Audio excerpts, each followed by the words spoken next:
Your Honor.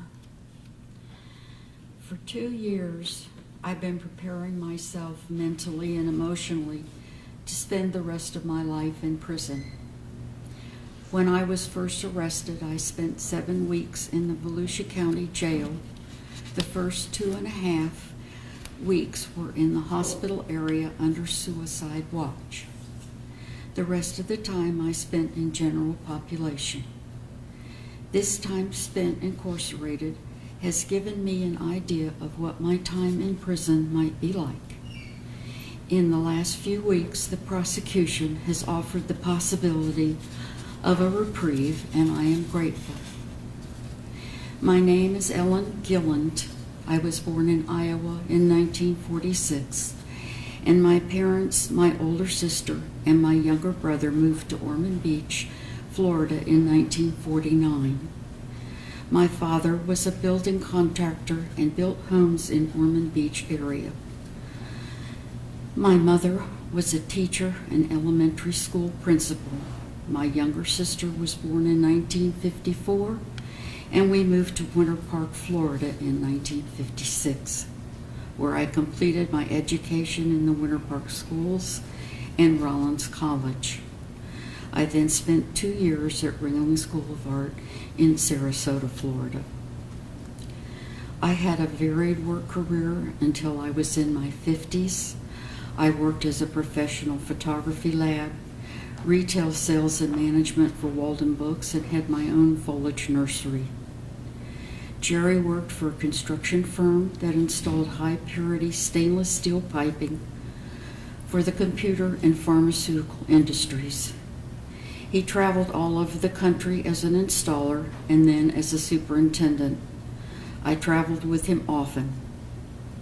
We decided that I needed some kind of retirement plan, so since I had a degree in education and I had an interest in exceptional education, I returned to college and obtained my master's degree at Nova Southeastern. I worked during the day and went to school at night.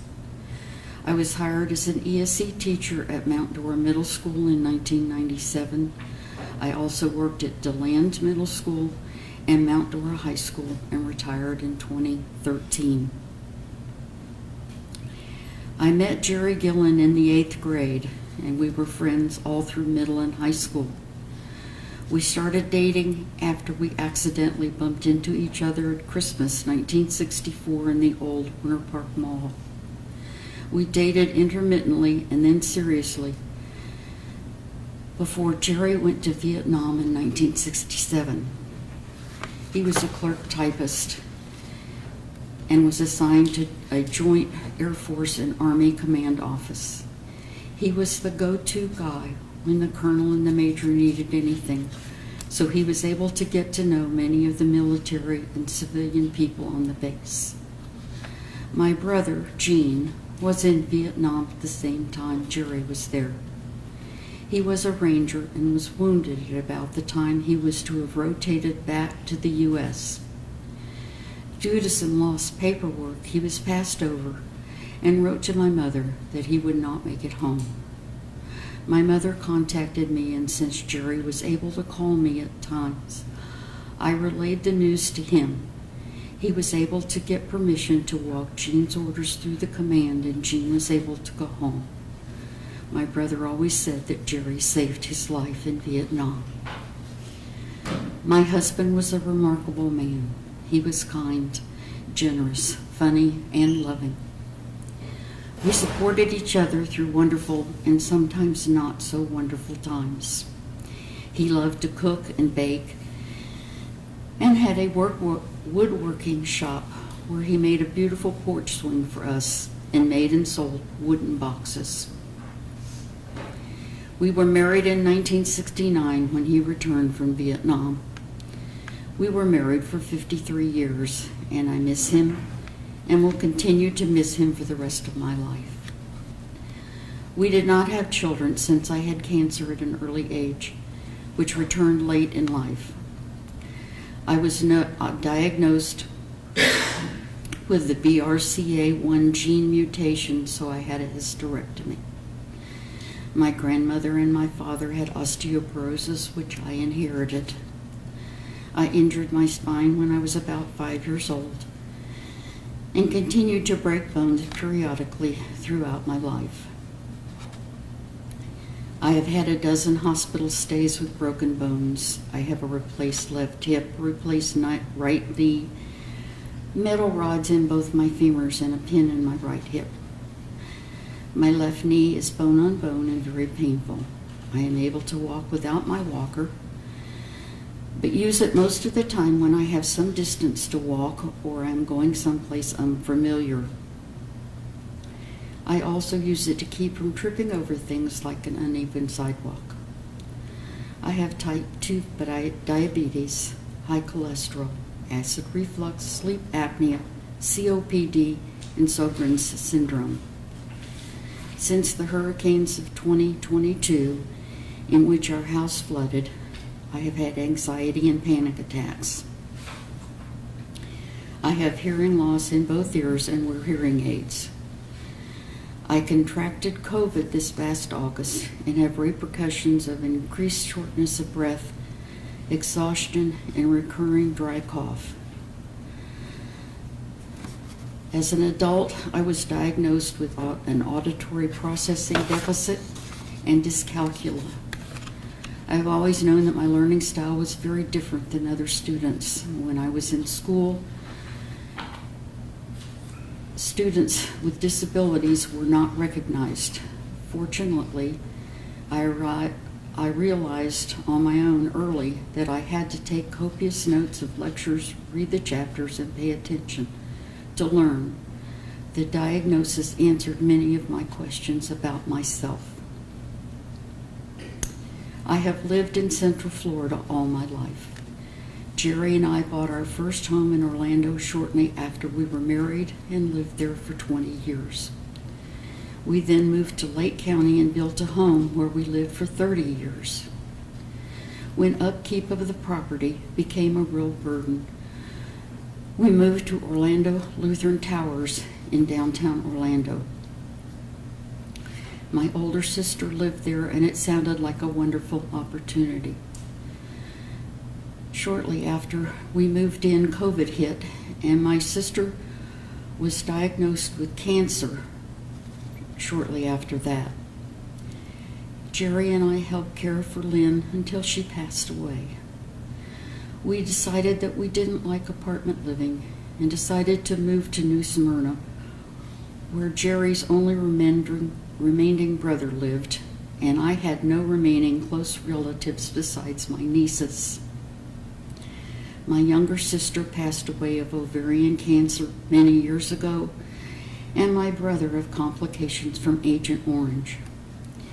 Jerry and I rented a house on the beach side in New Smyrna and lived there a month before the first hurricane flooded our house. We lost a lot of our furniture, my portfolio, my power chair, and most of our important papers. We moved into temporary housing and then found another rental near Jerry's brother, Sam.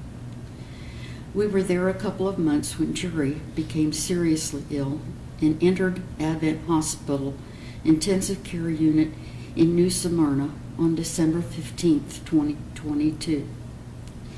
He subsequently was transferred to Advent Hospital Rehabilitation Unit in Ormond Beach on January 1, 2023.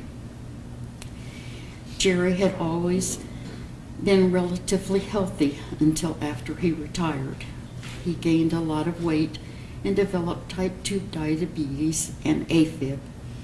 He had a hernia operation during which the doctors discovered an aortic aneurysm.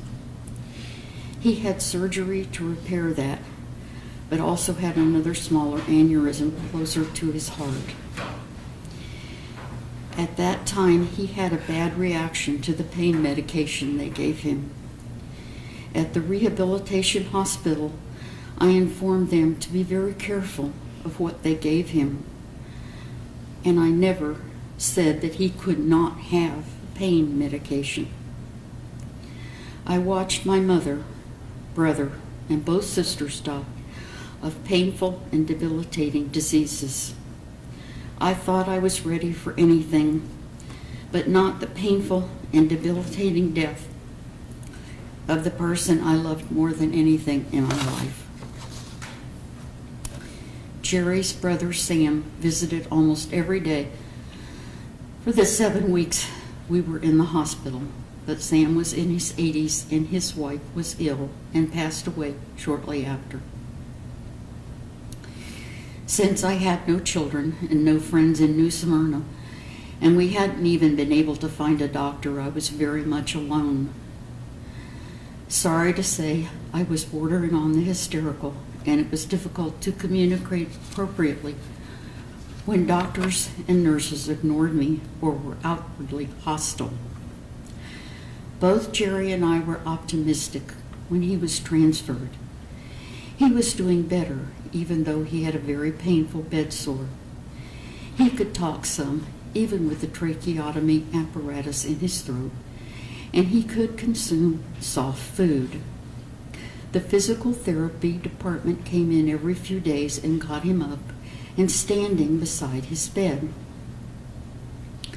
About 3 weeks went by, and we were expecting the tracheotomy to be removed soon. But the nurses kept giving him food and then taking it away because they said he was aspirating it. As days went by, he became more depressed and very weak. Physical therapy stopped coming in every few days and then stopped coming at all, since he couldn't even stand even with help. I stayed at the hospital for 12 to 14 hours a day. The only time I left his side was to go downstairs for food or a cup of coffee. I felt I needed to stay with him because the nurses were being uncooperative and uncommunicative. An example happened after his first night in the rehab unit. I told the nurse as I left that if anything happened during the night to please call me and I would come back. I walked into his room at 7 a.m. the next morning to see him strapped to the bed with mucus all over his chest and face. He had a suction device to clean up the mucus as he coughed it up, but couldn't use it with his hands tied to the bed. I untied him and cleaned him up. The nurse said that he was pulling his leads off his chest, and this was procedure. I told her again that I would have come back and helped, but these kinds of things continued. I hired an outside nurse to come in and sit with him at night. After several weeks, I found out that the paid nurses were sleeping through the night, and no one at the hospital thought it was their job to tell me. I then spoke to a patient advocate at the hospital, and she arranged to have a cot brought into the room. I located another nursing company and arranged to have different nurses there at night so I could get some sleep. They were to wake me if anything happened. I continued to eat downstairs since I didn't want to have food in the room when Jerry couldn't eat. I bought a coffee maker so I wouldn't have to leave for that. Jerry continued to deteriorate to where he could hardly lift his right arm. When he could talk, he would tell Sam that he wouldn't make it out of the hospital. He spoke of ending his life. 2 days before his death, the doctor came in and said it would be at least 3 more weeks before they could consider removing the tracheotomy tube. At that time, he started begging me to help him end his life. We discussed various methods.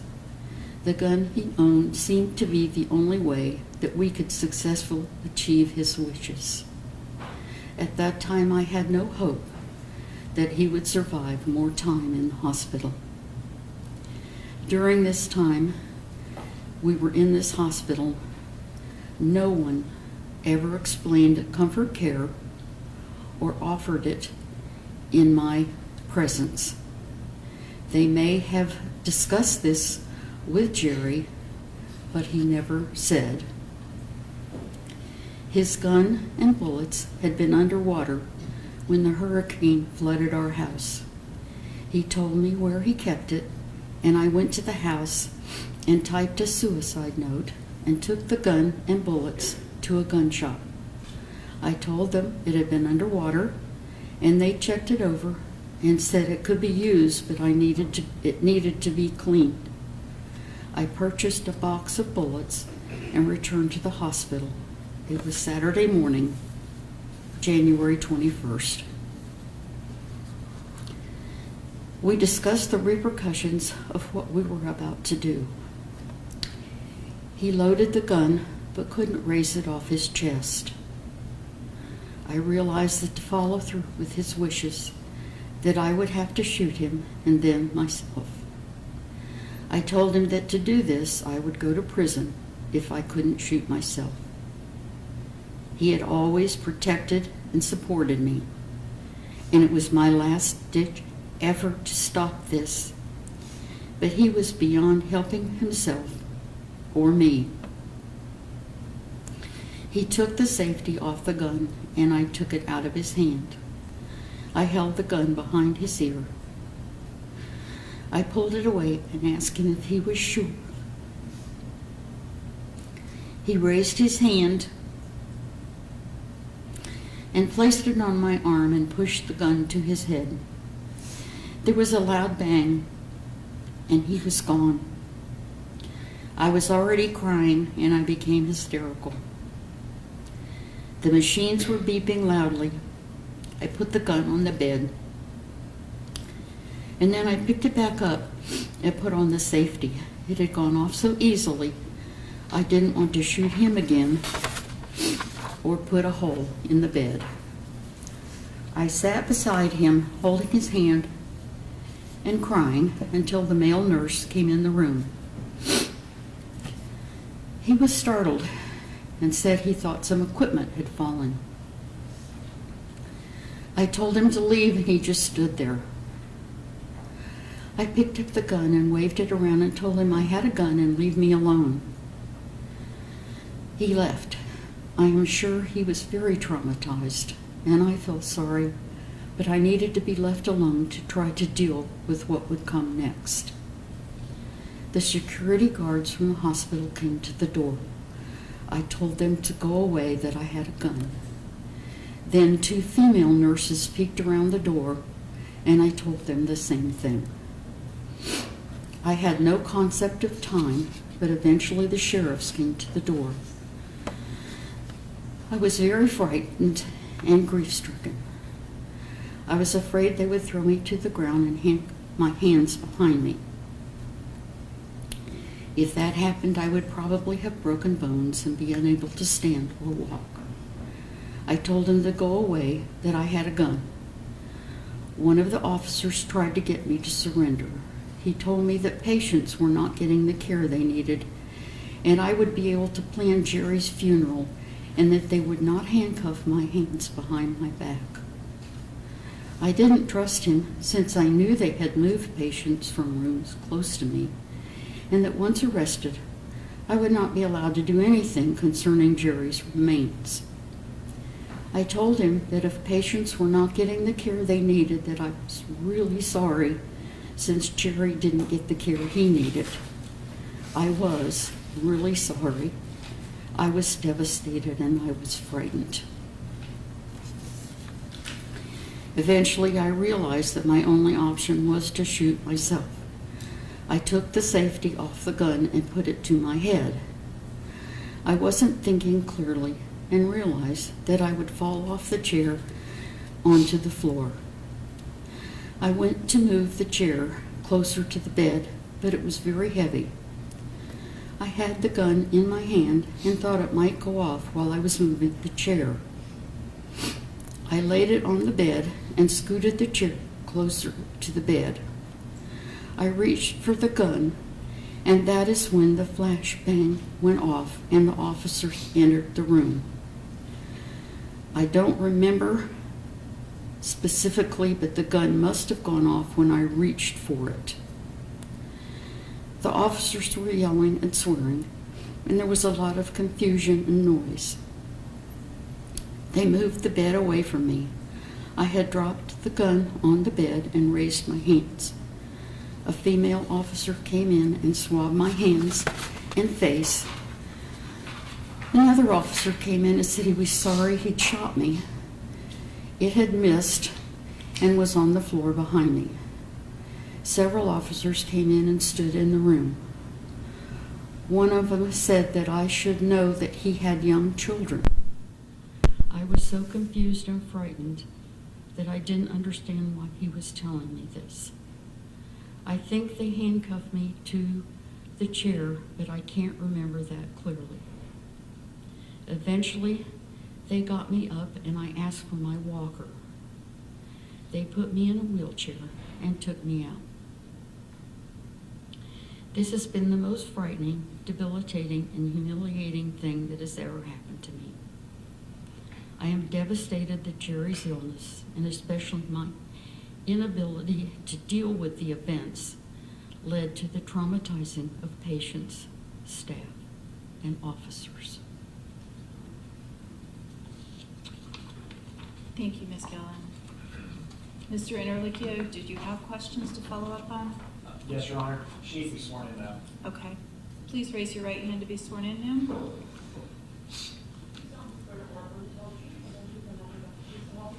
Yes. All right. What's that? Yeah, that's what I thought. That's why I moved to positioning. All right, now, Ms. Gilland, you heard from hospital staff here today that you've been violent with them, that you've put your hands on them, and that they've told you if you do that again, you'll never come back to that hospital. I had one altercation with a nurse. The reason I never put my hands on her, I had gone either to have lunch or get a cup of coffee, I don't remember. I walked into the room and she said, "Mr. Gilland has some pain," so I gave him some Tylenol.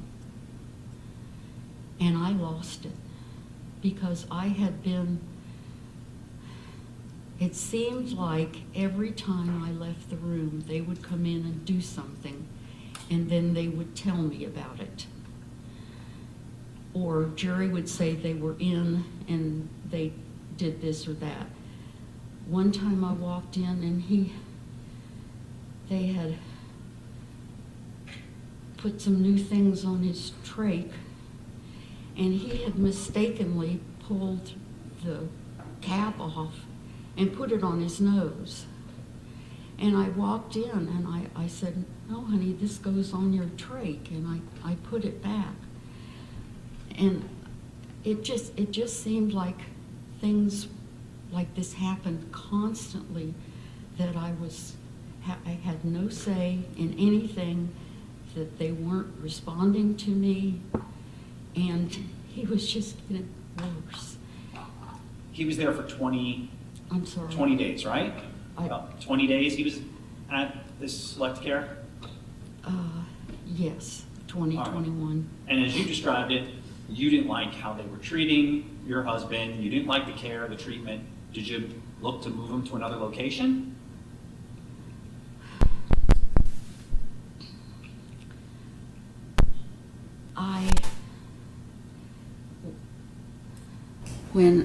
When he was moved from the initial hospital to this new hospital, I had talked to them about where he was going to go. And I was thinking about having him move to Orlando, where there were bigger hospitals. And I was afraid that by the time he got there, that he wouldn't survive it. So when they said there was a hospital north, I said, fine. And I had the same fear that if we tried to move hospitals, that he wouldn't make it. He weighed 330 pounds in just before we moved to New Smyrna. 330. I did say that. I said 230 some other time, but 330 pounds.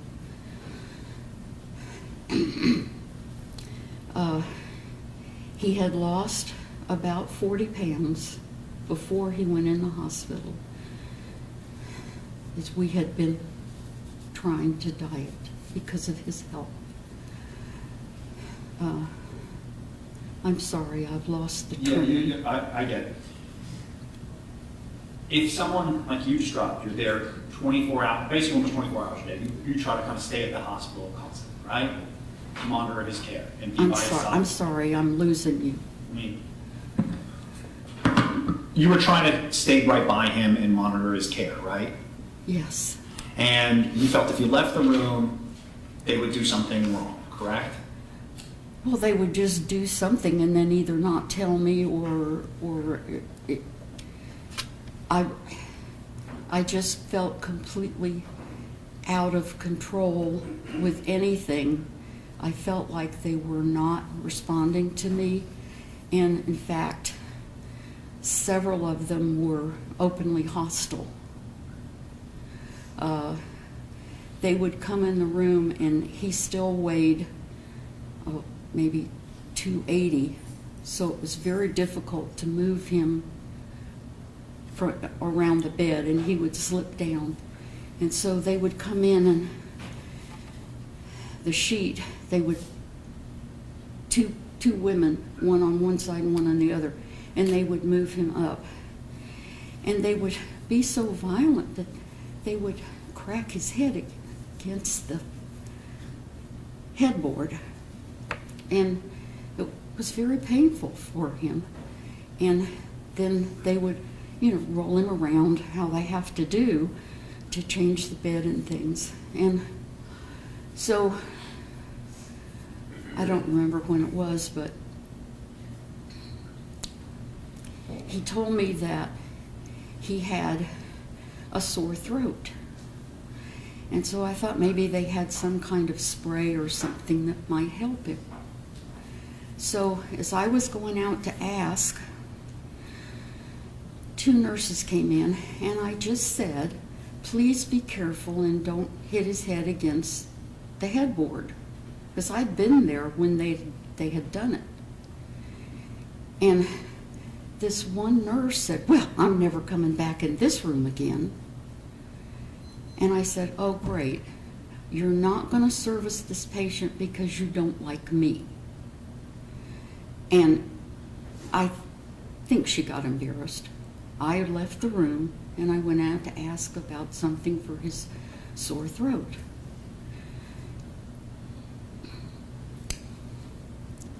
And the nurse there at the station, I said, he has a sore throat. Is there something I can give him? She said, oh, now you want pain medication. I said, no. I said, he has a sore throat. All I'm asking is if you have something to help him. And she said, well, it'll be Monday. This was the day before, I guess, because it was Friday. And she said it'll be Monday before we can have anything. I know that at times I have a lot of difficulty communicating things.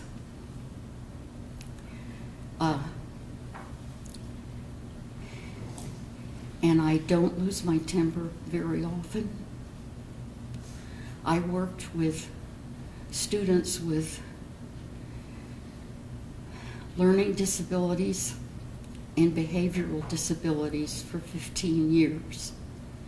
You can't do that and lose your temper. I was trying to do the best I could with very limited knowledge of what was going on about him. When we first put him in the hospital. Let me just stop you. I think you're getting kind of far from my question. You've described now, as I've asked you, you're describing numerous instances of like basically the staff mistreating you and your husband, being rough, being, Yes. not giving him the treatment and the care, and yet through all of this, you never looked for another location to place him, right? I never asked to be moved because I didn't think it was in the... I thought putting him in an ambulance and moving him someplace else. I mean, how do you know that where you're going is going to be any better than what you've got? Now, you're college educated, got a master's degree, right? Yes. And you're telling the court today you've never heard of hospice? Oh, I never said I didn't hear of hospice. I said that the hospital never offered us any kind of other care. They never said we can move him into hospice. We were told that this hospital was a rehabilitation. Now, that means to me that he was getting better and he was going to get better and we were going to be able to go home. Okay, but when you made the decision, or you're saying now that Jerry made the decision to kill himself, you didn't think to say, hey, let's just do hospice. Let's do it humanely. Let's do it where I can be by your side. I can hold your hand until your dying moment. Because they kept saying that he wasn't dying. The doctor came in and said, after we'd been there for 4 weeks, he came in and he said, well, I guess it's going to be another 3 weeks before we can even consider removing the trach. Well, to us, they had been saying that he was getting better, but he wasn't. He could hardly even move his arm. All right, and you understand in a unit like that, it's going to be 2 steps forward, 1 step back. That his recovery, due to his size, due to his health, it's going to take time. You understood that, did you not? Yes, I understand that it isn't a straight line to recovery. All right, But- and even so, Mr. Nerlicchio, let her finish the response, please.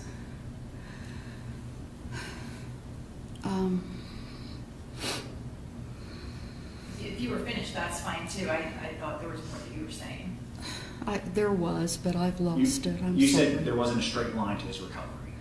Yes, we understand that. It's just that they never said, he's not getting any better, why don't you consider hospice?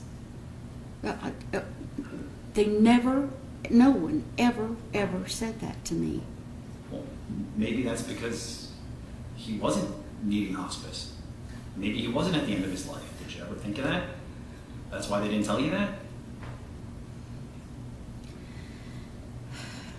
I think you had to be there. I don't think you can stand there and say to me that maybe or maybe not. I was not functioning correctly. I've already said that I didn't respond to people as well as I should have. That's the only thing I can think of. And so, My hope was for him to get better. But when they quit coming in and even trying to get him out of bed to stand him on his legs, and he couldn't lift his right hand. He was always a very strong man. so there was the first swallow study, which is that kind of I'm sorry, There's wait. that first swallow study, right, that was done with your husband, where they were First- trying to let him eat food Yes. and everything else. And he didn't do well. He started to aspirate. He had problems. Yes. And so the hospital explained to you, hey, it's going to be a little bit and we'll do it again. Correct? Yes.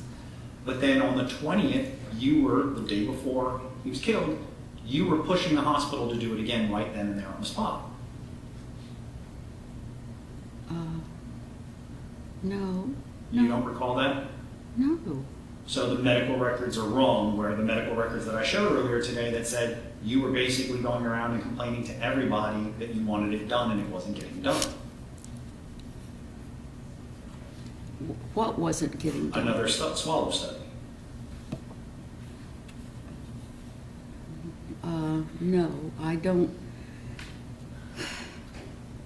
First of all, they didn't ever explain anything to me. The doctor came in and said it's going to be another 3 weeks. Well, another 3 weeks, I don't understand why I would have been demanding that they do another one. I could see where he was aspirating. The tube was clear. You could see the jello. You could see the color. And so on the 21st, you went home and typed up a suicide letter, right? Yes.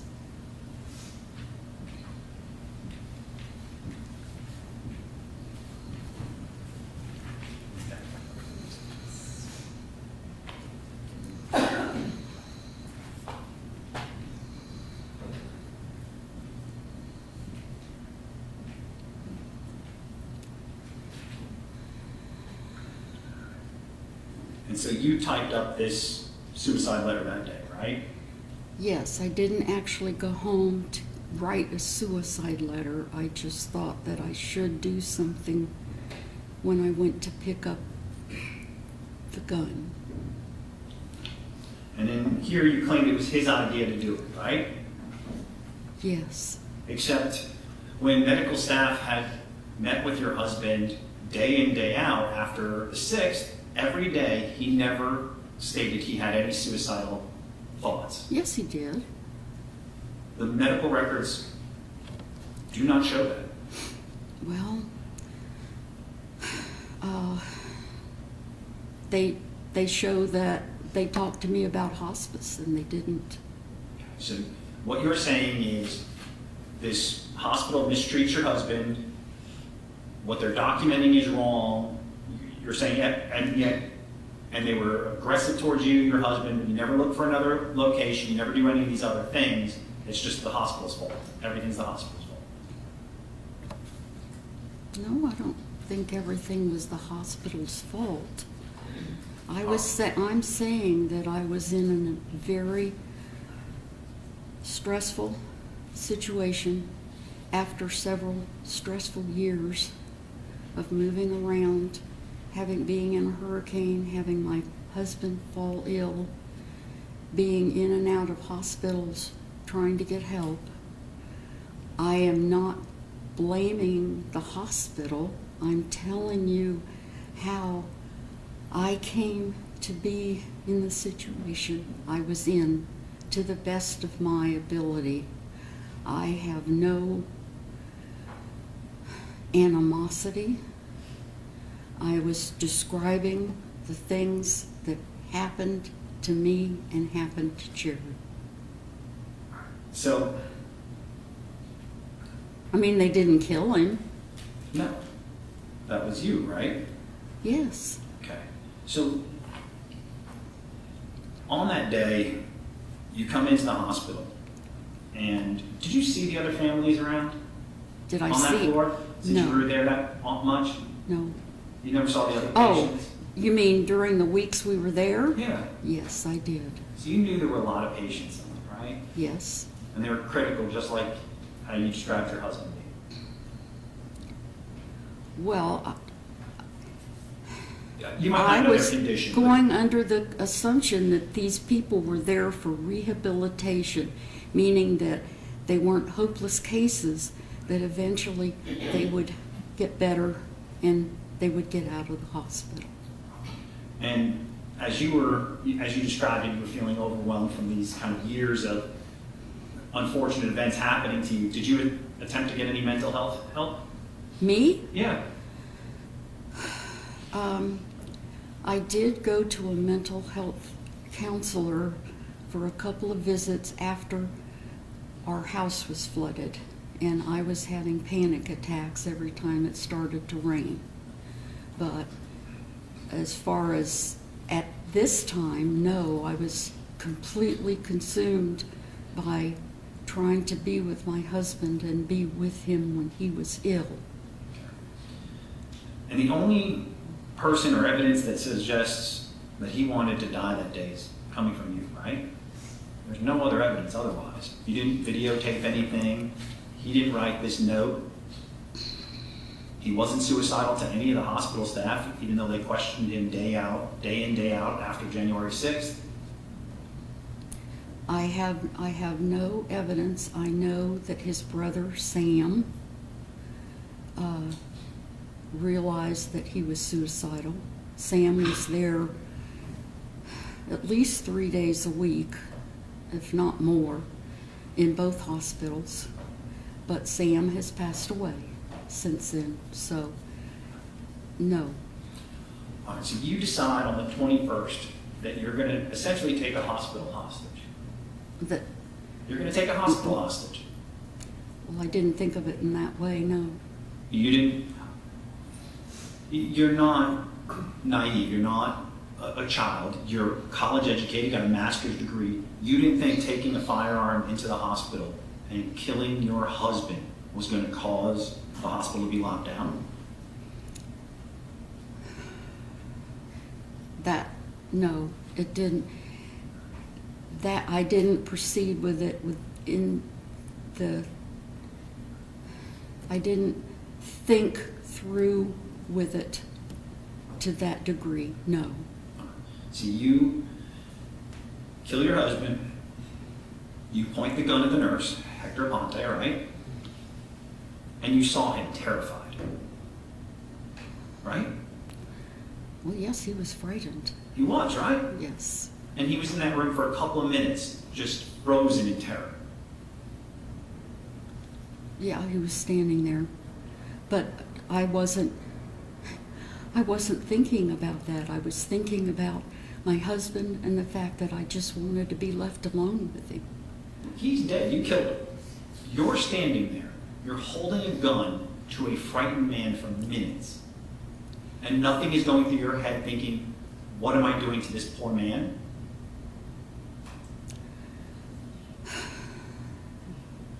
Yes, I'm sure that I thought that he was frightened. I wanted him out of the room. That was all I could think about, was I wanted him to go away so I could sit with my husband. Okay, and security comes. Yes. They respond to the rumor. And then they put their lives in danger because they're not armed. They're not wearing bulletproof vests. And you've got a gun to them. Well, to their view, yes, their lives were in danger, but I never would have shot anyone else. Okay. I mean, that's just me saying that too. You're saying that everything I'm saying is just me saying it. But you were pointing a gun at him, right? Yes, I pointed the gun toward the door. Where he's standing. Well, they were kind of peeking around the corner. And so if somebody was holding a gun to you, would you not think that they meant you harm? Yes. And then law enforcement responds. And one of them was Sergeant Coy. And he responds, and they come in with the ballistic shields, and you've got a gun on them as well. And I what? You pointed a gun at them as well. Yes. Okay? They ask you to put the gun down. Do they not? Yes. Do you do it?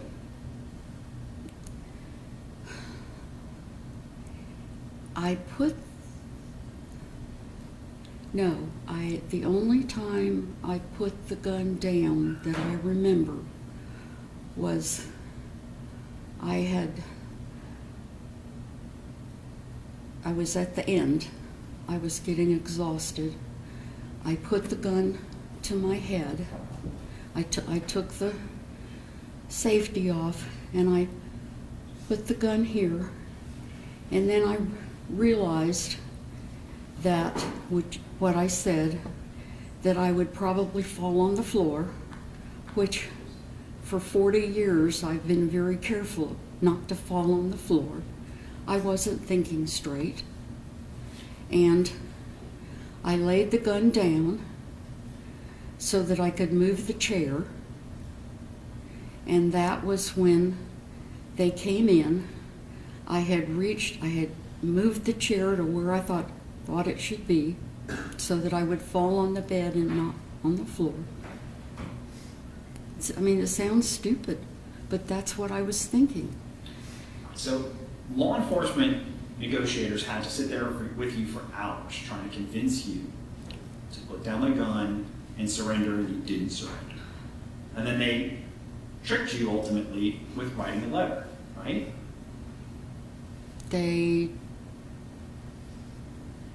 By writing a letter. By writing the letter, they were trying to trick you into putting the gun down so they can make entry into it. Writing what letter? The note that you wrote, I may approach, it's already been entered into evidence, it states 4. Do you recall writing this?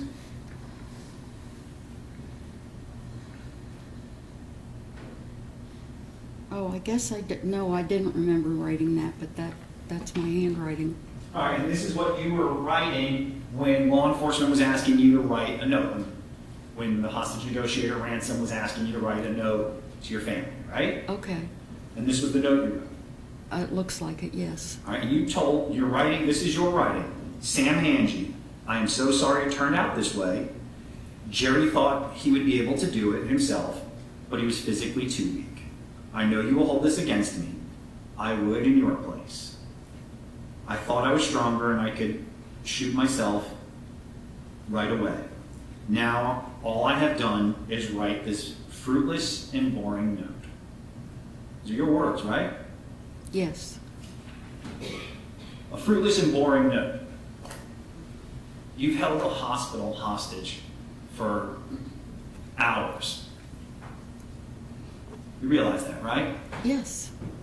Now I do. You didn't realize you were holding people hostage. I realized that there was a lot of commotion. I knew that they had moved people from the 2 rooms beside me.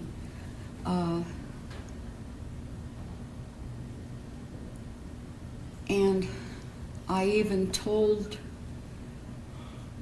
the officer that I was very sorry that people weren't able to get the care they needed. But I wasn't analyzing things. I was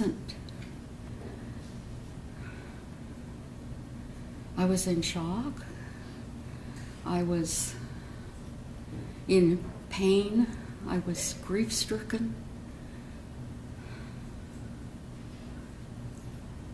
You were in pain, you were in shock, and you were grief-stricken, but those are all your actions that led to it.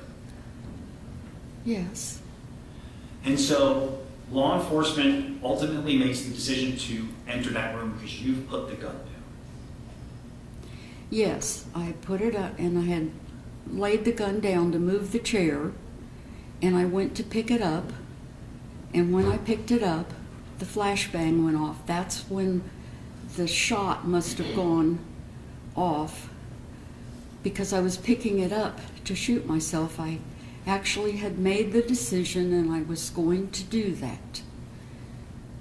I don't remember the shot going off into the ceiling. I don't remember that. Okay, well, Sergeant Marr, and you can hear it from the audio as well from the video, flashbang goes off in the room. You don't realize it, but it's Tariq Kusami is the one who has that grenade launcher that makes entry into the room. And once that flashbang goes off, Sergeant Marr comes into that doorway, and he watches you pick the gun up and fire it in their direction. He can see the muzzle flash in his direction. Not at your head, right towards them. That may have been what he saw, but what I remember doing is getting ready to shoot myself. I have an excellent visual memory, and what I remember happening is what I said. I laid the gun down, I moved the chair, I reached for the gun to put it back to my temple, or my, whatever this is back here. And as I started to pick it up, the flashbang went off. I don't know anything seriously. I know just a teeny bit about firearms. I don't know about a muzzle flash. I don't know about any of that. I know what I did, and I know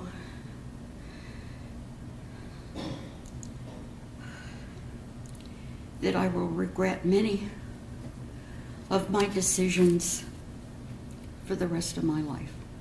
But you're giving testimony from a man that's been around guns probably most of his life. I don't know what to tell you.